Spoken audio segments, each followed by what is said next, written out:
Now let's look at some movements in other places that we may learn from. Take Back the Land movement. The movement is a national network of organizations dedicated to elevating housing to the level of a human right and securing community control over land. The movement must be led by impacted communities and is firmly rooted in positive action campaigns, including those which break the immoral laws that allow banks to gain billions in profit while human beings are made homeless. And some cities and towns that are already doing this sort of thing: Rochester, New York, Portland, Oregon, Chicago, Illinois, Atlanta, Georgia, Toledo, Ohio, Miami, Florida, Madison, Wisconsin, and Washington, D.C. And do you want me to do this? Transition movements. Some communities that have become frustrated with the lack of positive movement toward solving our present problems by federal, state, and local political entities have started what we call transition movements to tackle their problems within the community itself. Some of the places that we find transition movements: Livingston, Montana; Longmeadows, Massachusetts; Pasadena, California; Charlottesville, Virginia; Oceanside, New York; Sag Harbor, New York; Columbus, Ohio; Goshen, Indiana; Transition UNM, actually in Rio Rancho, New Mexico; Port Angeles, Washington; Santa Rosa, California; Salt Lake City; and Loudon, Virginia. We also want to talk about swapping stuff in time. We all have accumulated stuff. All of us have garages, we have basements sometimes, we have attics, and we have stuff sitting in there. For instance, in my garage is a 6-foot ladder and a bunch of power tools. And how often do I use them? Not very often. So can we set up a central repository where when somebody needs to borrow something like that, they can go get it and they don't have to, everybody buy the same thing. So we're talking about also setting up some carpools. Now most of us have one car, some of us as couples, we have 2 cars. And how often do we use the 2 cars? So can we set up a carpool where when we need automobile transportation, there's a place to go get it and we pay a reasonable rate per hour and we just pay for using it. Not only cutting down gas emissions, but also cutting down the cost for everybody. As well as bike systems. Those people that don't want to have the car or want to use a bike for transportation, we use the same concept for bike. We can also start swapping time and what we call a time bank. And there's actually a time bank that exists in Santa Fe, New Mexico. And what happens here is we create a need to meet our services without money. That provides a wonderful tool for building community connections. For instance, I run an errand for you. You tutor someone else's daughter. And another person fixes your leaky plumbing. All without any money changing hands. With this system of time credits, we can build a local economy of our own. Pocket parks are very small parks that typically comprise 1 or 2 lots within a block. They're usually developed on areas of vacant lots or small strips of land as a way to incorporate more green space into the community. New York City has a land of pocket parks: Green Acre Park on the east side, Abington Square Park in Greenwich Village, Pearl Street Pocket Park in Brooklyn.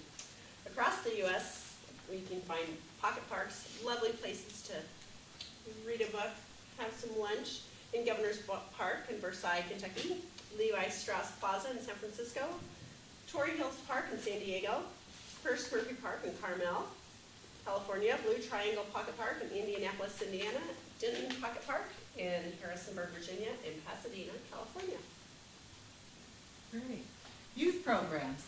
In addition, new youth programs in Madison, Wisconsin, privately and publicly funded, are being offered to give neighborhood kids something positive to do as a long-term involvement of residents in an effort to strengthen families and build communities. Here in Santa Fe, we have a surprising list of youth program services. There's the Youth Shelter and Family Service right here in Santa Fe. the Sky Center Family Counseling. There's the County Youth Development Program. There's an emergency shelter.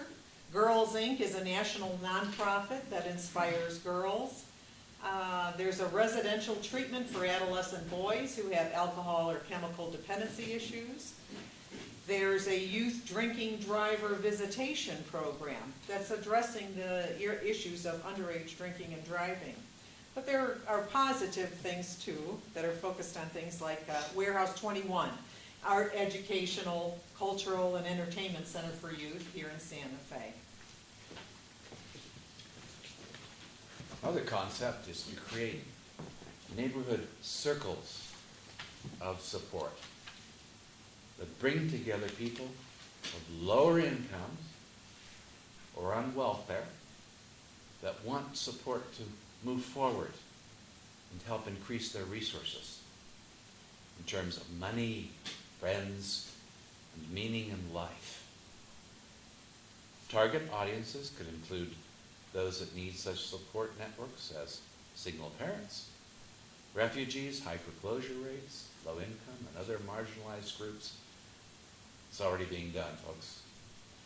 In St. Paul, Minnesota, New York City, Green Bay, Wisconsin, Indianapolis, Durham, North Carolina, Iowa, and Canada. Community Leadership Institutes, or CLIs. And the purpose of the CLI is to develop suggestions, creative ideas, and new outlooks that can bring economic change to the community. It's an organization of community leaders committed to ending the exploitation of oppressed peoples, allowing these people to determine their own destiny and not telling the people what it is they need. Its intent is to build a society where the bottom line interests of corporations and the wealthy are not built on the backs of the working class and the poor, and to educate, organize, and mobilize the community residents from the bottom up.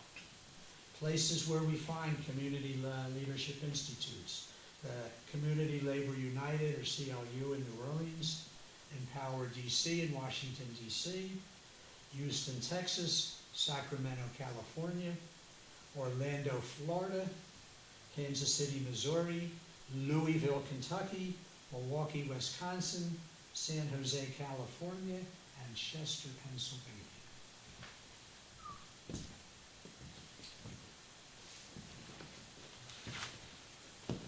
Moral Mondays.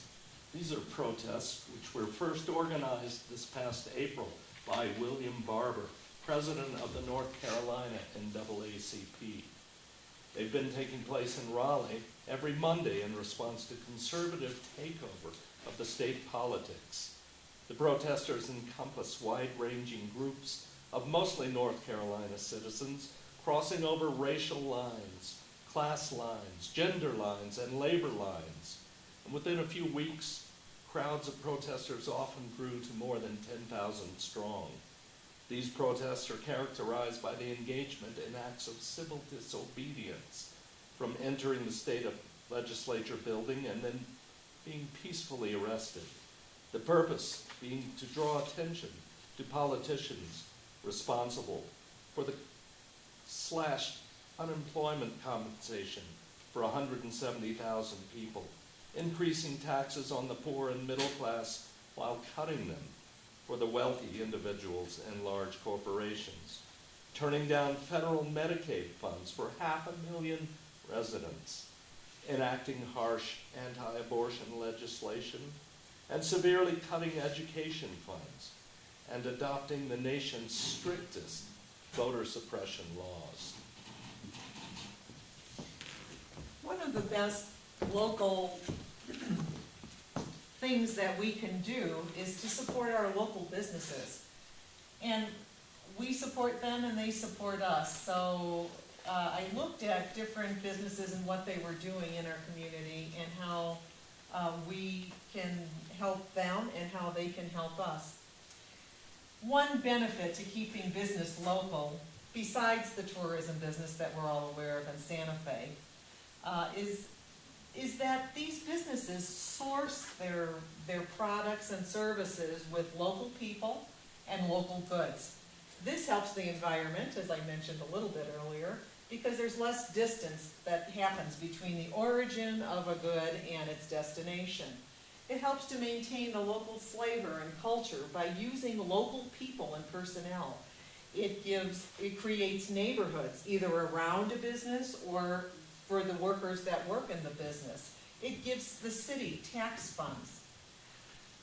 It maintains that flavor and that culture. I was thinking yesterday about New Mexico green chili, and what a great example of something that's born and bred here in New Mexico that has an entire network of transportation, cooking, restaurants, recipes, and how it affects all of us in terms of giving us culture and flavor that we might not necessarily have in another place. And also, the primary benefit to having and supporting local businesses is the impact on the community. It's 3 times the impact, according to one study, as the big box chain stores. So it's great to support local businesses. And a lot of the local discounts that I looked into were centered through the Visitors Bureau and the Convention Center. They offer discounts. In the newspapers, you can see discounts offered. The opera offers discounts. Hotels offer local discounts. These are not just discounts for the tourists. These are local discounts for us. Restaurants, gyms, museums, movers. There are military and veteran discounts. There's a website, a national movement that's called Go Local, and if you go to that website, they list local items just for Santa Fe. And it's automotive services, and these are all just for local residents. And another thing that I would recommend all of you do is just ask. If the business is aware that local people are supporting, maybe they'll give you a special discount, or maybe it'll make them aware of the local community as well. Check Craigslist, newspapers, and Groupons as well.